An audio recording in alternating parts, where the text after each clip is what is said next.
Why do we celebrate New Year's on January 1st? Seriously, have you ever wondered that?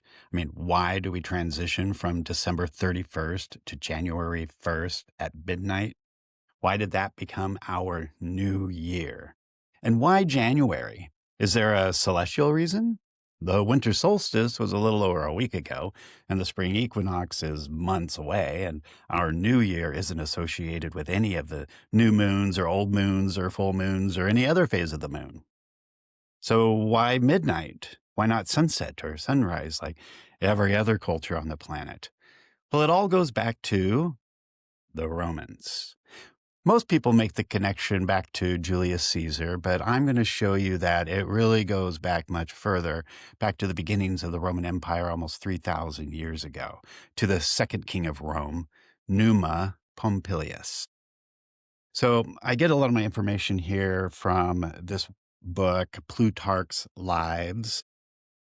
So from Plutarch's Lives, we have the account that Numa Pompilius, the second king of Rome, attempted to improve the Roman calendar. Plutarch says, quote, during the reign of Romulus, they had let their months run on without any certain or equal term.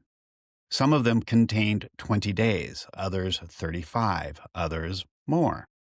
They had no sort of knowledge of the inequality of the motions of the sun and moon. They only kept to the one rule that the whole course of the year contained 360 days. That's from Plutarch's Lives. However, Numa Pompilius, Romulus's successor, wanted to bring some sense and harmony back to the calendar and therefore improve their overall culture. So Numa added January and February to Romulus's mismatched calendar. At the time, around 700 BC, December was the 10th month, okay, which makes sense, right? Since Latin decem means 10. Also, Latin novem means 9, oct means 8, and sept means 7. Because of Numa, Plutarch says Numa altered the order of the months. For March, which had been reckoned the first, he put into the third place. In January, which had been the 11th, he made the first. And February, which was the 12th and last, he made the second. That's from Plutarch. Special note, though, Plutarch does imply in this quote that Rome used a 12-month calendar under Romulus, and that January and February were the 11th and 12th months, and that Numa only renumbered them. However, Plutarch does later say that many will have it that it was Numa also who added the 2 months of January and February, for in the beginning they had had a year of 10 months. So he added the months, he didn't just rearrange the months or renumber them. So whichever version is true, it's clear he established January to be the first month of the Roman year. However, most people give Julius Caesar the credit for the new year being on January 1, and they don't give that credit to Numa. It's true that Caesar cemented that choice when he made his own calendar reforms, but the practice had been around for centuries, although not rigorously followed, and it's Numa who should be the one given credit for why we celebrate New Year's on January. But more importantly, I want us to look at why Numa chose to make January the first month. There was a symbolic significance to him. So, to his mind, Plutarch explains January was called from Janus, and precedence was given to it by Numa before March, which was dedicated to the god Mars, god of war, because this is again Plutarch speaking, because as I conceive, he wished to take every opportunity of intimating that the arts and studies of peace are to be preferred before those of war.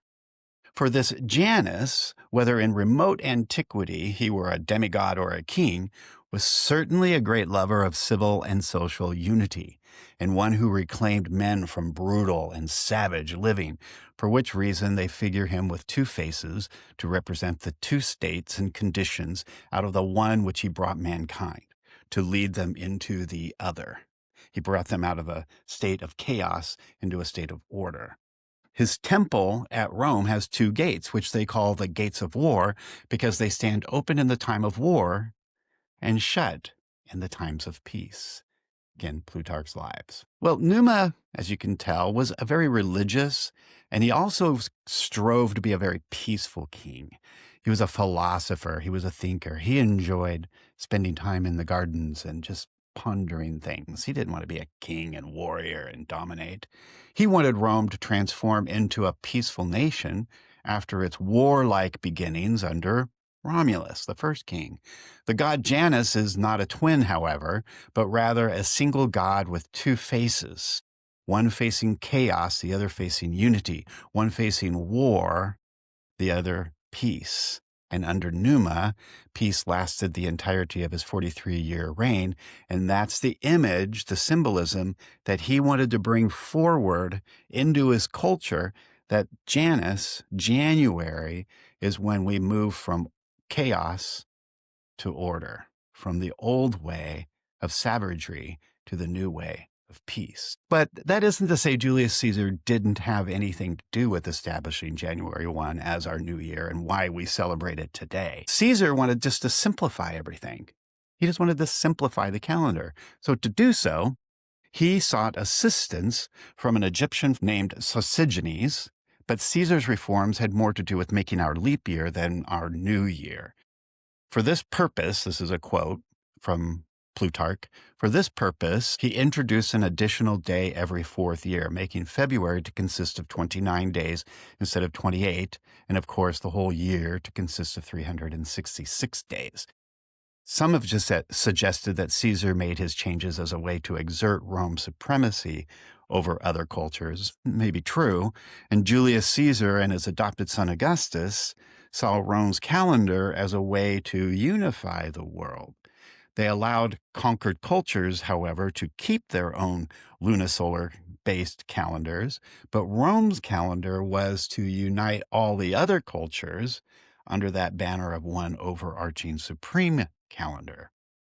Caesar's reforms established Numa's decision as a worldwide influence. And the advantage was that the cycles of the moon no longer mattered as far as calculating a years go, which can get confusing.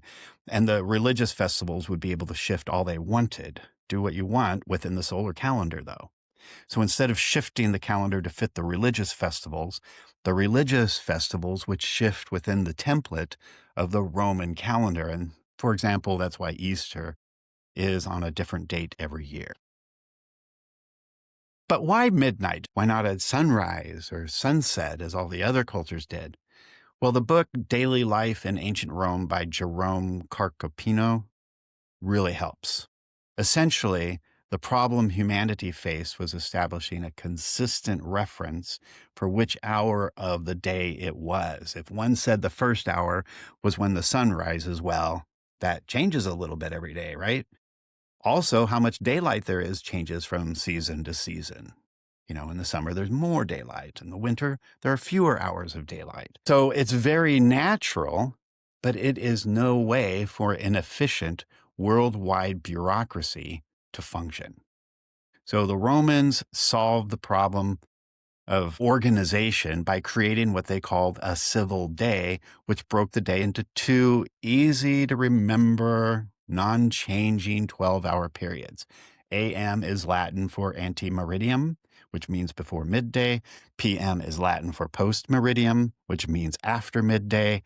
12 in the afternoon is when the sun is at its highest point, its peak, its meridian.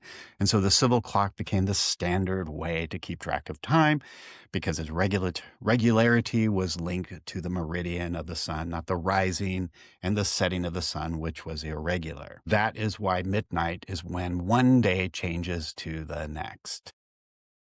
So, in summary, Numa Pompilius, the second king of Rome, around 700 BC, chose January 1st to be the new year for the Romans because the god Janus is like a gate, which represents two states of conditions, chaos and order, war and peace. We're moving in the right positive direction. Julius Caesar, however, in 46 BC, made reforms that established the Roman solar calendar as the universal calendar for the known world. And so in that way, Numa's New Year choice became universally celebrated. Midnight, however, is when the Roman civil clock transitions from one day to the next, and that tradition continues to this day. Happy New Year.